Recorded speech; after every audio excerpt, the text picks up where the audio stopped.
So what's this like, being 19 and going so far away from your family? How did that feel? There was a sense of liberation, away from I could do whatever I like. But coming to Adelaide, then I was free, but at the same time, I thought I was second rate, that I would never amount to anything. That was the first time I really realized that I was black. In Malaysia, it was cosmopolitan, So I developed this thing about an inferiority complex, about being black in a white man's society. And sometimes this was brought to my attention by some people I would meet. They shake their hands, and then if you notice them, they wipe their hands because they think you dirtied their hand or something like that. Yeah. I think Cecil Rhodes, in the 1850 or so, said something to the effect, to be born British was to win the first prize in the lottery of life. I said, if that has any meaning to it, then, I don't belong. I don't even have a ticket to win a lottery. And that was my attitude for a very long time. In fact, the whole idea of starting to sing, it's not so much singing, to communicate, to get acceptance, to get a little bit of this, I didn't want to be the bottom of the ladder. Like being black was never any good. Being black, you can't wash it off. So I went to King's College. Being very self-conscious, I needed attention, so I started playing sport.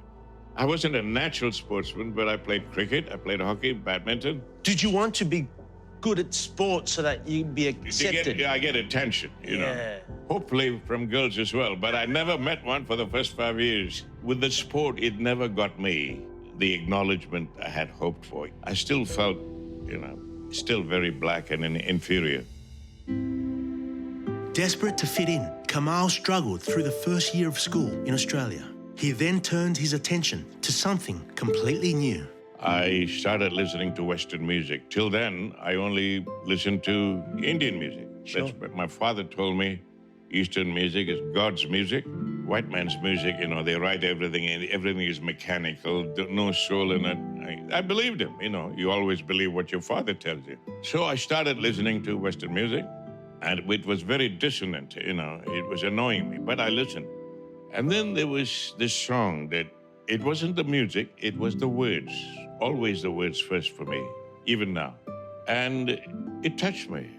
The greatest thing you ever learn is to love and be loved in return. So simple, yet people don't practice it, Who was singing that? Nat King Cole. Nat King Cole. So I listened to it over and over again.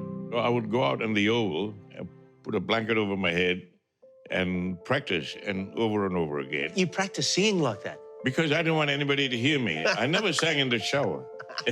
Eventually, I had a little bit of confidence, and this particular night at the home of the Morecambes, husband and wife, and always very generous. Every Friday, Saturday, it was open house, and we Asian students would go up there and entertain ourselves, and somebody would get up and sing, somebody else would tell a joke. I would sit in the corner and envy this guy. And then one evening, I went up to Gladys.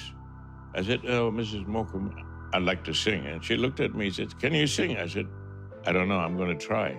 So I said, "Oh, can you turn the lights off?"